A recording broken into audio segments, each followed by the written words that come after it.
नमस्कार दोस्तों, मैं नीतू बंसल आपका अपने इस यूट्यूब चैनल पर बहुत बहुत स्वागत करती हूँ।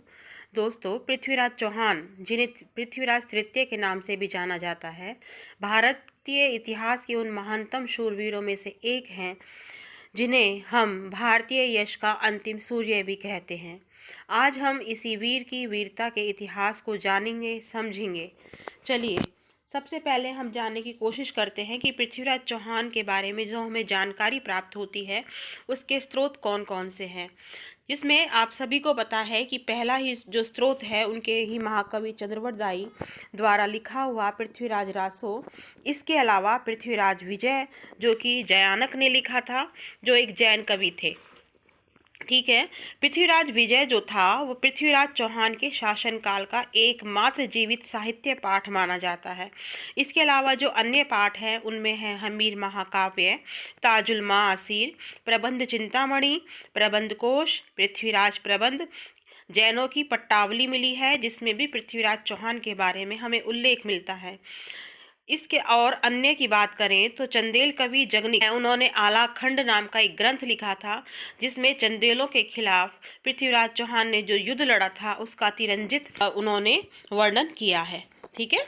अब हम जानने की कोशिश करते हैं कि पृथ्वीराज चौहान के प्रारंभिक जीवन के बारे में। पृथ्वीराज चौहान का जन्म जो हुआ है वो 1166 ईस्वी में हुआ। पिता का नाम सोमेश्वर था, माता कर्पूर देवी थी उनकी। पिता की मृत्यु के पश्चात 11 वर्ष की आयु में वो अपने राज्य के उत्तराधिकारी नियुक्त हुए और 1 वर्ष तक माता के संरक्षण में उन्होंने राजकार्य संभाला, जिसमें उनकी जो सहायता की थी वो उनके प्रधानमंत्री कदमवास और सेनापति भुवनमल ने की थी।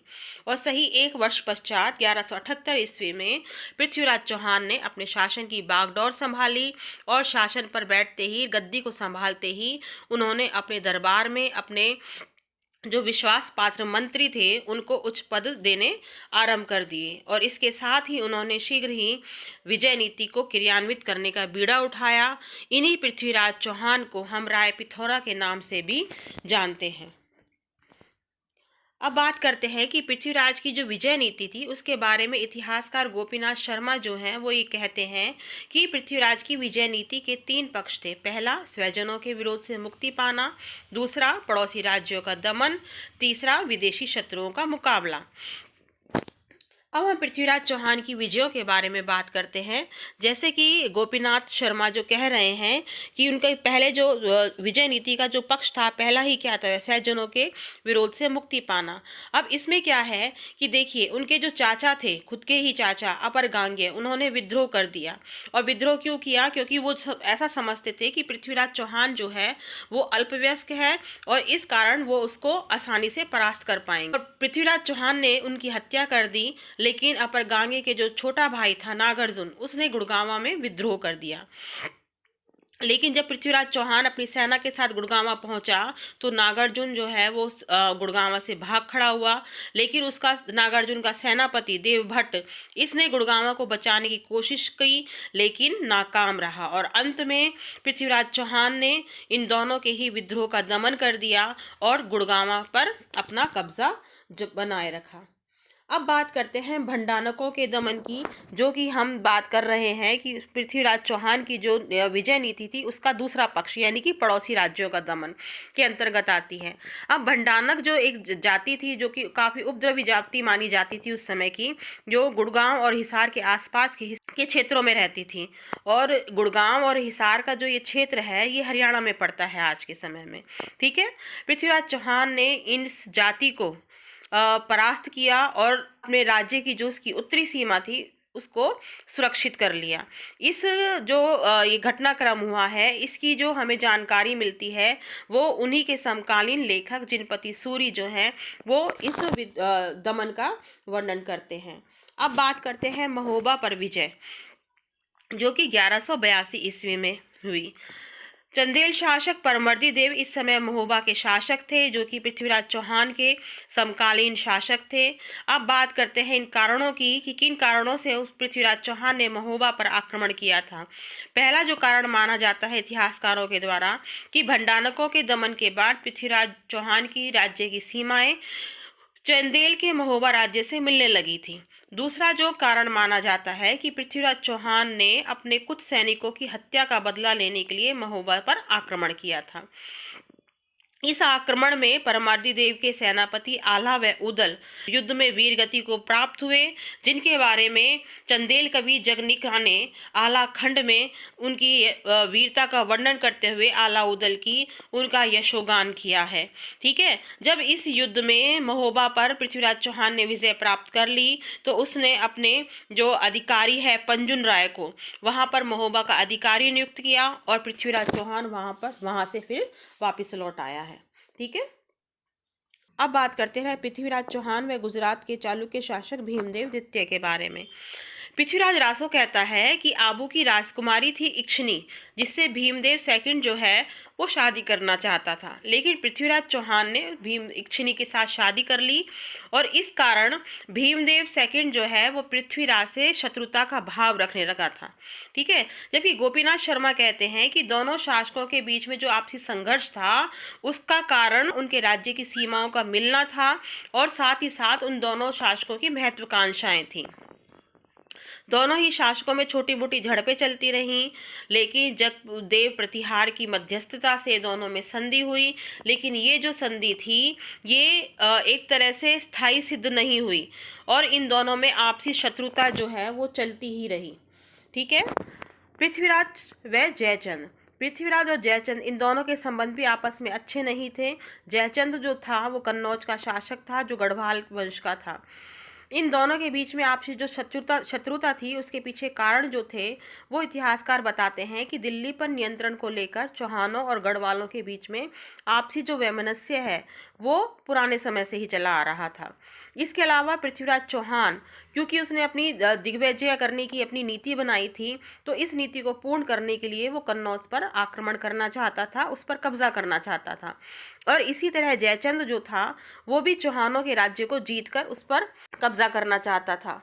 इसके अलावा पृथ्वीराज चौहान ने जयचंद की पुत्री संयोगिता का बलपूर्वक अपहरण करने के कारण दोनों शासकों के बीच में आपसी जो संबंध थे उनको भी खराब कर दिया था।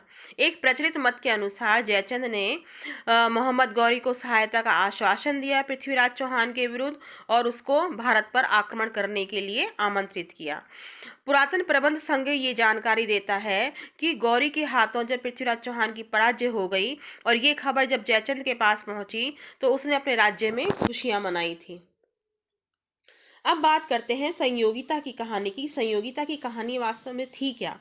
देखिए, चंद्रवरदाई जो है जिसने पृथ्वीराज रासो लिखा है वो ये कहता है कि जयचंद और पृथ्वीराज के बीच संघर्ष का कारण पृथ्वीराज चौहान द्वारा जयचंद की पुत्री संयोगिता का अपहरण करके उसके साथ विवाह करना था।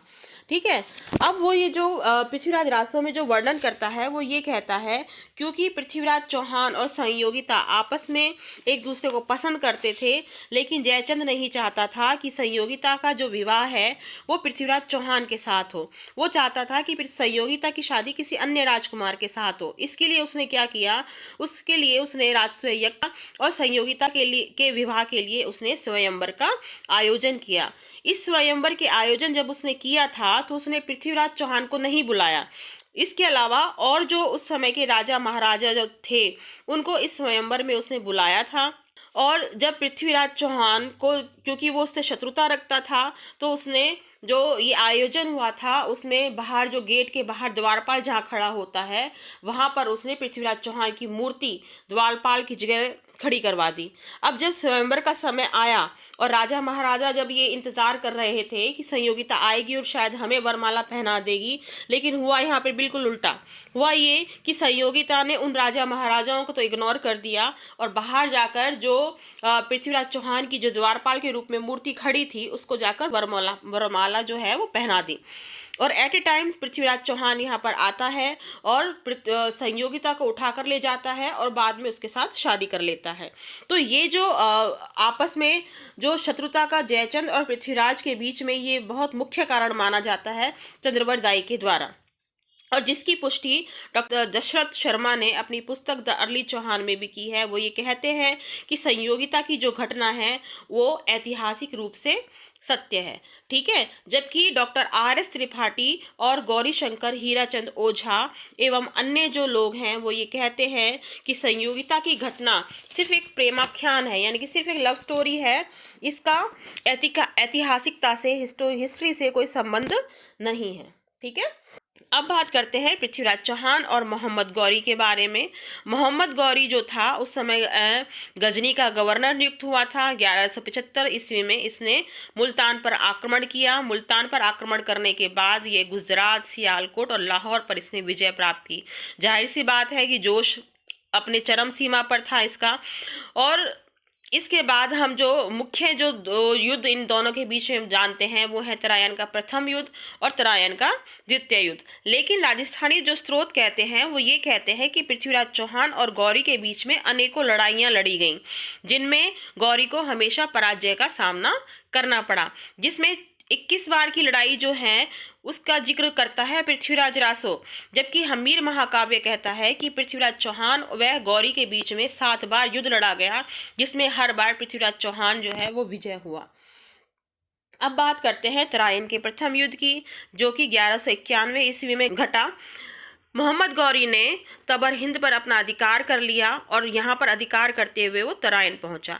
इसके बाद जब पृथ्वीराज चौहान की सेना और मोहम्मद गौरी के बीच में जब युद्ध लड़ा गया तो पृथ्वीराज के दिल्ली के जो सामंत थे उनका नाम था गोविंदराज। उन्होंने बर्छी के बाढ़ से गौरी को घायल कर दिया, इसके 2 दांत तोड़ दिए। ये क्वेश्चन कई बार आया हुआ है पेपर में भी कि गौरी जो है वो पराजित हुआ और वहाँ से गजनी भाग गया। तत्पश्चात पृथ्वीराज चौहान ने तबर हिंद पर अधिकार कर लिया और वहाँ पर जो गौरी का काजी नियुक्त था वो उसका नाम था जियाउद्दीन, उसको बंदी बना लिया, लेकिन बाद में एक बड़ी रकम लेकर उसको वहाँ से छोड़ दिया।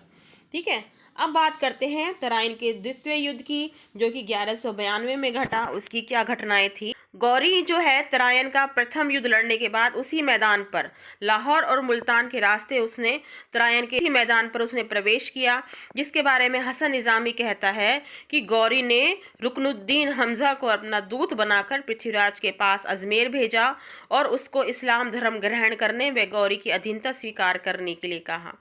जबकि ये माना जाता है कि गौरी ने यहाँ पर भी छल कपट का सहारा लिया और उसने जब वो और चौहान तराइन के मैदान में आ पहुंची तो इसने पृथ्वीराज चौहान को दोबारा ये सूचना भिजवाई कि मैं भारत में अपने बड़े भाई की आज्ञा से आया हूँ।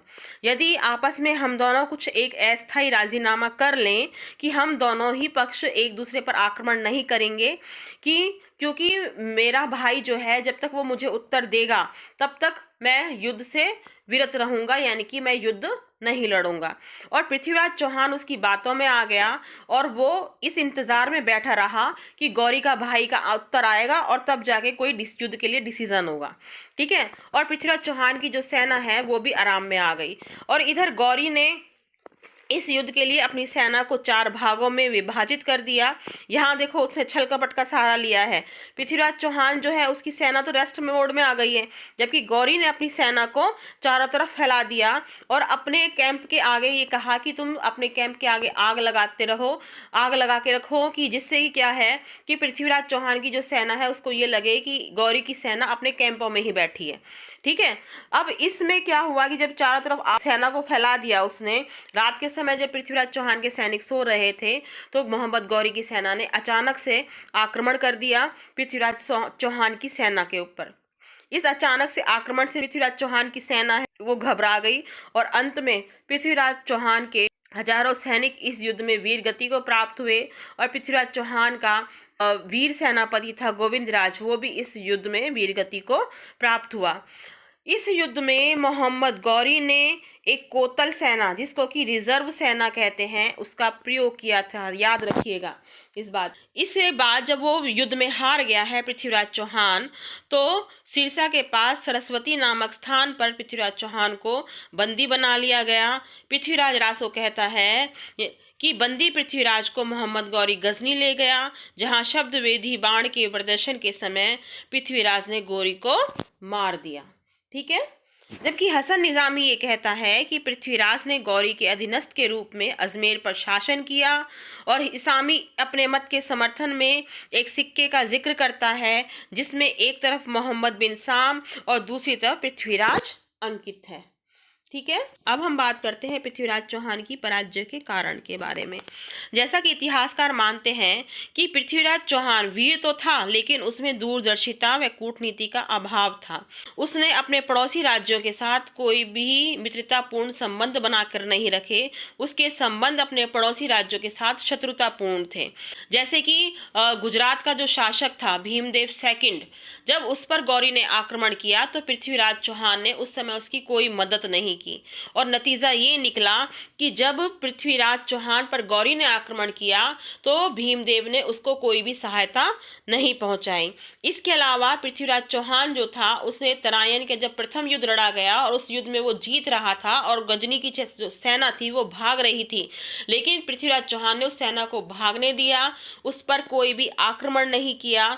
इससे क्या हुआ कि वही सेना अगले साल अपनी दोबारा तैयारी के साथ वापस लौट कर आई, जहां पृथ्वीराज चौहान को पराजय का सामना करना पड़ा। इसके अलावा इतिहासकार संयोगिता के साथ विवाह के पश्चात पृथ्वीराज की राजकार्यों के प्रति उपेक्षा को भी उसकी पराजय का कारण मानते हैं। अब हम बात करते हैं पृथ्वीराज चौहान का मूल्यांकन के बारे में। तो निसंदेह पृथ्वीराज चौहान एक वीर और साहसी शासक था, और अपनी विजयों के कारण ही उसने दल पंगुल की उपाधि धारण करी थी, विश्व विजेता की उपाधि धारण की थी, और वह एक विद्यानुरागी विद्वानों का आदर करने वाला शासक था, और बहुत सारे जो विद्वान थे उसकी दरबार की शोभा बढ़ाते थे, जैसे विद्यापति गौड़, बागीश्वर, जनार्दन, जयानक, विश्वरूप, आशाधर। इसके अलावा चंद्रवरदायी तो उसका राज भी था, और उसका ग्रंथ पृथ्वीराज रासो हिंदी साहित्य का एक प्रथम महाकाव्य माना जाता है। ठीक है, उम्मीद करती हूँ आपको ये पृथ्वीराज चौहान के बारे में जो जानकारी मैंने दी है वो आपको पसंद आई होगी, और आपके जो एग्ज़ाम में वो कहीं ना कहीं कुछ उपयोगी सिद्ध होगी, क्योंकि मैंने जो इसमें कंटेंट लिया है वो मुख्य रूप से मैंने 12th की जो NCERT की बुक है उसमें से उठाया है। ठीक है, अगर आपको ये वीडियो पसंद आती है तो आप इसको लाइक और शेयर ज़रूर करें, और आप अगर कोई सुझाव देना चाहते हैं तो वो भी आप मुझे कमेंट बॉक्स पर लिख कर दे सकते हैं। धन्यवाद।